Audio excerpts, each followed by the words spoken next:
हरे कृष्णा। भगवत गीता में भगवान श्री कृष्ण कहते हैं कि 4 प्रकार के लोग उनके पास आते हैं।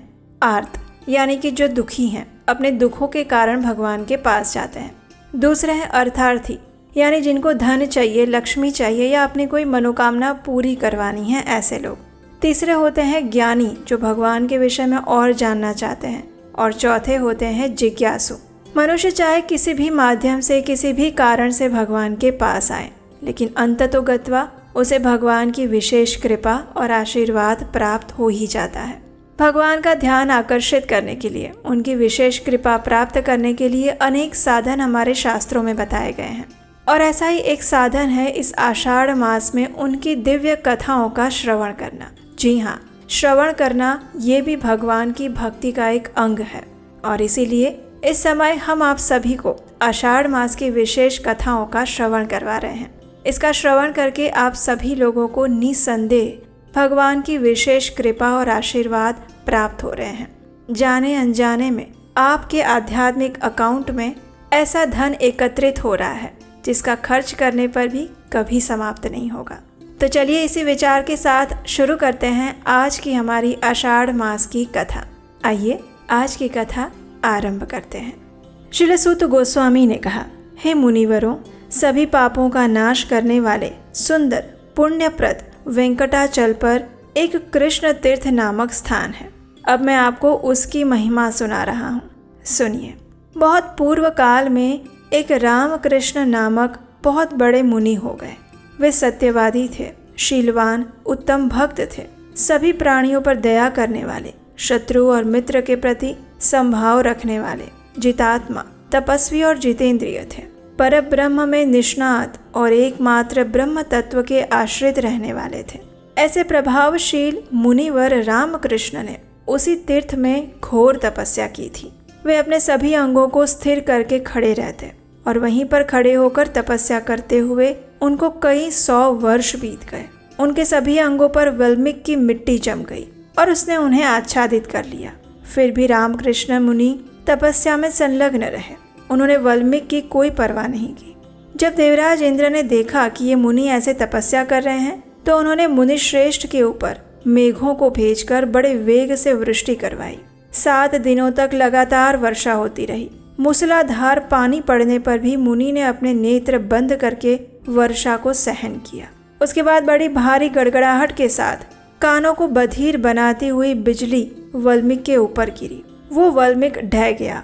तब बड़ी भारी गड़गड़ाहट के साथ कानों को बधिर बनाती हुई बिजली उस वल्मीक के ऊपर गिरी और वो वल्मीक नीचे गिर गया। उसी समय शंख चक्र गदाधारी भगवान विष्णु प्रकट हुए। भगवान विष्णु विनीतानंदन गरुड़ राज पर आसीन थे। गले में पड़ी हुई वनमाला उनकी शोभा बढ़ा रही थी। श्री रामकृष्ण की तपस्या से संतुष्ट होकर भगवान ने उन्हें कहा, हे रामकृष्ण, तुम वेद शास्त्र के पारंगत विद्वान हो और तपस्या की निधि हो। मेरे प्रादुर्भाव के दिन जो भी मनुष्य इस स्थान पर स्नान करेगा, उसके पुण्य फल का वर्णन शेषनाग भी नहीं कर पाएंगे।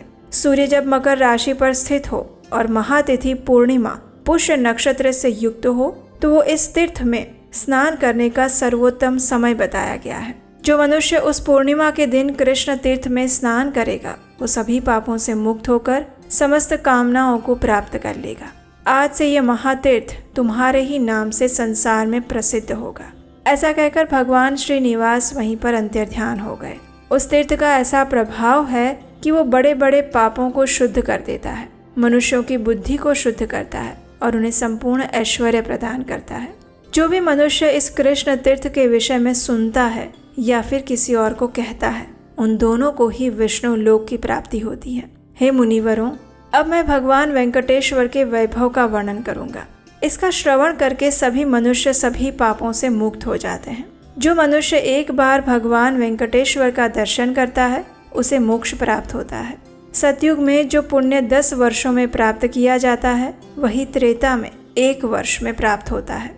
द्वापर में वही पुण्य 5 महीनों में और कलयुग में 1 ही दिन में सिद्ध हो जाता है। लेकिन जो भगवान श्रीनिवास का दर्शन करते हैं, उन्हें एक एक पल में वही पुण्यफल कोटि कोटि गुना होकर मिलता है। श्री भगवान वेंकटेश्वर में संपूर्ण तीर्थ, सभी देवता, मुनि और पितृ विद्यमान हैं। भगवान वेंकटेश का सच्चिदानंदमय विग्रह श्रेष्ठ शंख से पूजित है।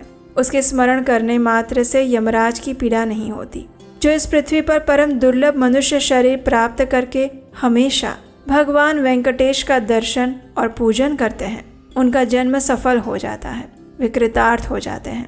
भगवान नारायण का दर्शन होने पर सहस्त्रों ब्रह्म हत्या और 10,000 मद्यपान के पाप भी नष्ट हो जाते हैं। जो मनुष्य सदैव भोग और स्वर्ग लोक का राज्य चाहते हैं, वे एक बार प्रसन्नता पूर्वक वेंकटाचल निवासी भगवान श्रीनिवास को प्रणाम कर ले।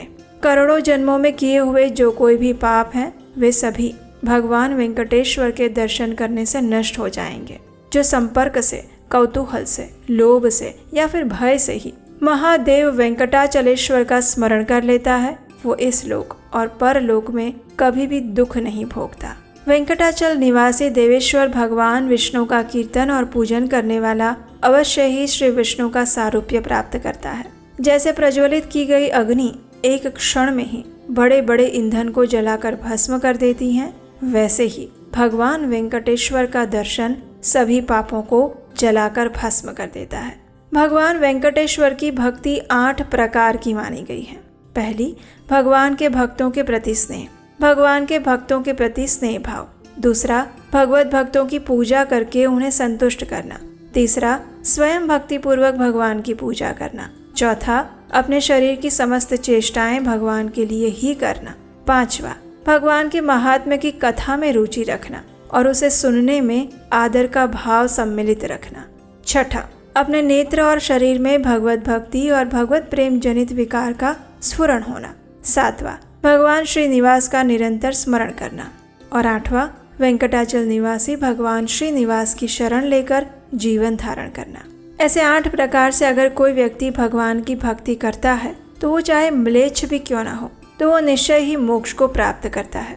भगवान की अनन्य भक्ति और ब्रह्म ज्ञान से मोक्ष की प्राप्ति होती है। सन्यासियों और नैष्ठिक ब्रह्मचारियों को वेदांत शास्त्र श्रवण जनित ज्ञान से जो मुक्ति मिलती है, वही सभी लोगों को मात्र भगवान वेंकटेश्वर के दर्शन से तुरंत मिल जाती है।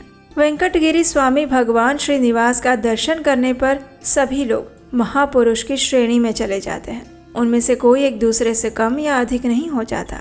सभी पातकों का नाश करने वाले परम पवित्र वेंकटाचल पर जाकर जो सर्वश्रेष्ठ भगवान श्रीनिवास का भक्ति पूर्वक दर्शन करता है, उसकी समानता इस भूतल पर चारों वेदों का विद्वान भी नहीं कर सकता। सभी यज्ञ श्रीनिवास की आराधना के साधन है और सभी लोग भगवान श्रीनिवास के ही आश्रित हैं। वेंकटाचल निवासी भगवान श्री हरि का 2 घड़ी चिंतन करने वाला मनुष्य भी अपनी 21 पीढ़ियों का उद्धार करके विष्णु लोक में सम्मानित होता है। तो इसी समय वेंकटाचल निवासी भगवान श्रीनिवास का स्मरण कीजिए। और इस प्रकार वेंकटेश्वर का महात्म्य बताया गया है। जो मनुष्य प्रतिदिन भक्ति भाव पूर्वक इसका श्रवण करता है या फिर उसका पठन करता है, वो भगवान वेंकटनाथ की सेवा का फल प्राप्त कर लेता है। और आज इस कथा का श्रवण करके आप सभी ने भी भगवान वेंकटनाथ की सेवा का फल प्राप्त किया है। उनका स्मरण करके, उनकी कथा का श्रवण करके आज आपने भी धन्यता का अनुभव किया है। और यही थी हमारी आज की आषाढ़ मास विशेष कथा।